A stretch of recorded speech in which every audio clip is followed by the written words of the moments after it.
ಯಾತಕ್ಕಾಗಿ ಈ ಒಂದು ಪ್ರತಿಭಟನೆ ಅಂತ? ಗರತವೆತ್ತ ರಾಜ್ಯಪಾಲರು ಸಂವಿಧಾನದ ರೀತಿಯ ನಡ್ಕೊಳ್ತಾ ಇಲ್ಲ, ಡಿಸ್ಕ್ರಿಮಿನೇಟರಿ ಆಟಿಟ್ಯೂಡ್ ಅನ್ನ ತೋರ್ತಾ ಇದ್ದಾರೆ. ಸೊ ಆ ಹಿನ್ನೆಲೆಯಲ್ಲಿ ಈ ಪ್ರೊಟೆಸ್ಟ್ ರಾಜ್ಯಪಾಲರ ಗಮನ ಸೆಳೆಯುವಂತ, ರಾಷ್ಟ್ರಪತಿಗಳ ಗಮನ ಸೆಳೆಯತಕ್ಕಂಥ ದೃಷ್ಟಿಯಿಂದ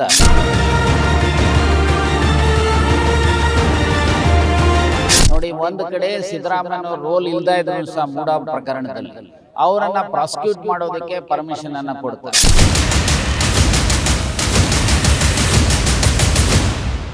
ಅವ್ರು ಇನ್ವೆಸ್ಟಿಗೇಟ್ ಮಾಡಿ ಚಾರ್ಜ್ ಶೀಟ್ ರೆಡಿ ಮಾಡಿರ್ತಕ್ಕಂಥ ಹಿನ್ನೆಲೆಯಲ್ಲಿ ಕ್ರಮ ಜರುಗಿಸಬೇಕು ಅಂತೇಳಿ ನಾವೇನು ಸೃಷ್ಟಿ ಮಾಡಿರೋದಿಲ್ಲ, ನಮ್ಮ ಕಂಪ್ಲೇಂಟು ಅಲ್ಲ. ಇದನ್ನ ಅರ್ಥ ಮಾಡ್ಕೊಡ್ಬೇಕಲ್ವಾ?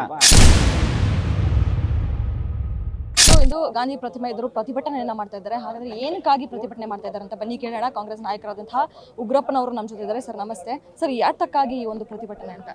ನೋಡಿಮ್ಮ, ಎರಡು ಪ್ರಮುಖವಾಗಿ ಗರತವೆತ್ತ ರಾಜ್ಯಪಾಲರು ಸಂವಿಧಾನದ ರೀತಿಯ ನಡ್ಕೊಳ್ತಾ ಇಲ್ಲ, ಡಿಸ್ಕ್ರಿಮಿನೇಟರಿ ಆಟಿಟ್ಯೂಡ್ ಅನ್ನು ತೋರ್ತಾ ಇದ್ದಾರೆ. ಸೊ ಆ ಹಿನ್ನೆಲೆಯಲ್ಲಿ ಈ ಪ್ರೊಟೆಸ್ಟ್ನ ರಾಜ್ಯಪಾಲರ ಗಮನ ಸೆಳೆಯುವಂಥ, ರಾಷ್ಟ್ರಪತಿಗಳ ಗಮನ ಸೆಳೆಯತಕ್ಕಂಥ ದೃಷ್ಟಿಯಿಂದ ನೋಡಿ, ಒಂದು ಕಡೆ ಸಿದ್ದರಾಮಯ್ಯ ರೋಲ್ ಇಲ್ದ ಇದ್ರು ಸಹ ಮೂಡಾ ಪ್ರಕರಣದಲ್ಲಿ ಅವರನ್ನು ಪ್ರಾಸಿಕ್ಯೂಟ್ ಮಾಡೋದಕ್ಕೆ ಪರ್ಮಿಷನ್ ಅನ್ನು ಕೊಡ್ತಾರೆ.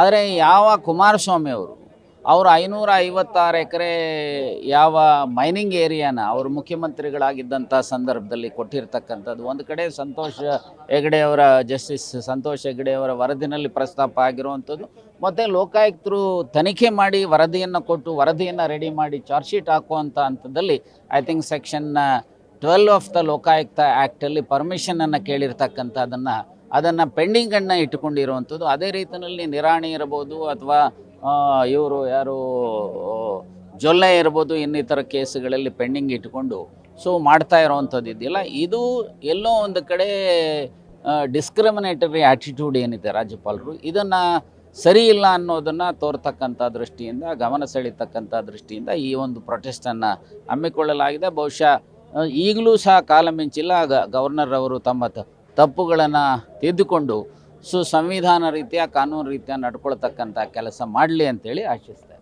ಸರ್, ಈಗ ತನಿಖೆ ಕೂಡ ನಡೀತಾ ಇರುವಂಥದ್ದು, ಆದರೂ ಕೂಡ ಕಾಂಗ್ರೆಸ್ನವರು ಪ್ರತಿಭಟನೆಯನ್ನು ಮಾಡ್ತಾ ಇದ್ದಾರೆ. ಇವತ್ತು ತೀರ್ಪು ಕೂಡ ಇದೆ, ಏನಾಗ್ಬೋದು ಸರ್ ತೀರ್ಪು? ನೋಡಿ, ಅಂತಿಮವಾಗಿ ನನ್ನ ಪ್ರಕಾರ ಮೆರಿಟಲ್ಲಿ ನಮ್ಗೆ ಒಳ್ಳೆ ಕೇಸ್ ಇದೆ, ನ್ಯಾಯಾಲಯ ಎಲ್ಲ ನಮ್ಮ ಪರವಾದಂಥ ಆದೇಶ ಕೊಡ್ಬೋದು ಅನ್ನುವಂಥದ್ದು ನನ್ನ ಭಾವನೆ. ಸರ್, ಈಗ ಏನು ಕುಮಾರಸ್ವಾಮಿ ಅವರ ವಿರುದ್ಧ ಏನು ಆರೋಪಗಳು ಕೇಳಿ ಬರ್ತಾ ಇದೆಯೋ, ಈ ವಿಷಯವನ್ನ, ಸಿದ್ದರಾಮಯ್ಯನವರ ವಿಷಯವನ್ನ, ಮೂಡ ವಿಷಯವನ್ನ ಡೈವರ್ಟ್ ಮಾಡೋದಕ್ಕೆ ಕಾಂಗ್ರೆಸ್ನವರು ಈ ರೀತಿ ಮಾಡ್ತಾ ಇದ್ದಾರೆ ಅಂತ ಹೇಳ್ತಾ ಇದ್ದಾರೆ.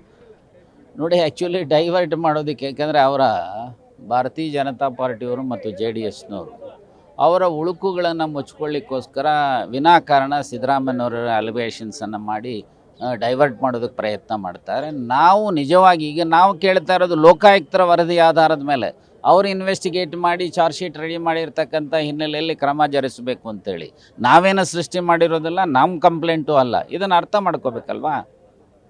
ಸೊ ಹಾಗಾಗಿ ಡೈವರ್ಟ್ ಮಾಡುವಂಥ ಪ್ರಯತ್ನ ಮಾಡ್ತಾ ಇರೋವಂಥವ್ರು BJP ಜನತಾದಳದವರೇ ಹೊರತು ನಾವಲ್ಲ ಅಂಥೇಳಿ ಹೇಳಿಕೆ ಬಯಸ್ತಾರೆ. ಸರ್, ಕುಮಾರಸ್ವಾಮಿ ಅವರಿಗೆ ಪ್ರಾಸಿಕ್ಯೂಷನ್ ಕೊಡಲಿಲ್ಲ ಅಂದರೆ ಮುಂದಿನ ನಡೆ ಏನಿರುತ್ತೆ ಸರ್? ನೋಡೋಣ. ಈ ಹಂತದಲ್ಲಿ ಕಂತೆಗಳಿಗೆ ಉತ್ತರ ಕೊಡೋದಕ್ಕಿಂತ ರಾಜ್ಯಪಾಲರು ಏನು ಕ್ರಮ ಜರುಗಿಸ್ತಾರೆ ಅದಾದ ಮೇಲೆ ತೀರ್ಮಾನ ಮಾಡುತ್ತೆ ಪಾರ್ಟಿ ಏನು ಮಾಡಬೇಕು ಅಂತ. ಈಗ ರಾಜ್ಯ ಸರ್ಕಾರವೇ ರಾಜ್ಯಪಾಲರ ವಿರುದ್ಧ ಪ್ರತಿಭಟನೆ ಮಾಡ್ತಾ ಇದ್ದಾರೆ ಅಂತ, ಪ್ರತಿಭಟನೆ ಮಾಡ್ತಾ ಇರುವುದು ಎಷ್ಟರ ಮಟ್ಟಿಗೆ ಸರಿ ಅಂತ ಬಿಜೆಪಿ ಮತ್ತು JDS? ಪ್ರಜಾಪ್ರಭುತ್ವ ವ್ಯವಸ್ಥೆನಲ್ಲಿ ಯಾರೇ ತಪ್ಪು ಮಾಡಿದ್ರು ಅವ್ರ ವಿರುದ್ಧ ಪ್ರತಿಭಟಿಸ್ತಕ್ಕಂಥ ಹಕ್ಕು ಸಂವಿಧಾನದಲ್ಲಿ ಇದೆ. ಅಥವಾ ಸಂವಿಧಾನವನ್ನು ಎತ್ತಿಡಿಬೇಕು ಅಂಥೇಳಿ ನಾವು ಅವರ ಗಮನ ಸೆಳೆಯುವಂಥದಕ್ಕೆ ಕೇಳೋವಂಥದ್ದು ಅಥವಾ ಒಂದು ಪ್ರತಿಭಟನೆ ಮಾಡೋವಂಥದ್ದು ಯಾವ ರೀತಿಯಲ್ಲಿ ತಪ್ಪಾಗುತ್ತೆ? ರಾಜ್ಯಪಾಲರೇ ಸಂವಿಧಾನದ ರೀತಿ ನಡ್ಕೊಂಡಿದ್ರೆ ನಾವು ಈ ಮಾಡುವಂಥ ಪ್ರಶ್ನೆ ಬರ್ತಾ ಇರಲಿಲ್ಲ. ಅವರು ಸಂವಿಧಾನ ವಿರೋಧಿ, ಕಾನೂನು ವಿರೋಧಿ ಪ್ರವೃತ್ತಿಯನ್ನು ತೋರಿರ್ತಕ್ಕಂಥ ಹಿನ್ನೆಲೆಯಲ್ಲಿ ನಾವು ಅವರ ಗಮನ ಸೆಳೆಯುವಂಥದಕ್ಕೆ ಪ್ರಯತ್ನ ಮಾಡ್ತಾ ಇದ್ದೀವಿ. Okay, thank you. ಇದಿಷ್ಟು ಕಾಂಗ್ರೆಸ್ ನಾಯಕರಾದಂತಹ VS ಉಗ್ರಪ್ಪನವರ ಮಾತು. ಕ್ಯಾಮರಾ ಪರ್ಸನ್ ರಾಜೇಶ್ ಜೊತೆ Kamala Shivanna, guarantee news, Bengaluru. Guarantee news, ಸುದ್ದಿ ಖಚಿತ, ನ್ಯಾಯ ನಿಶ್ಚಿತ.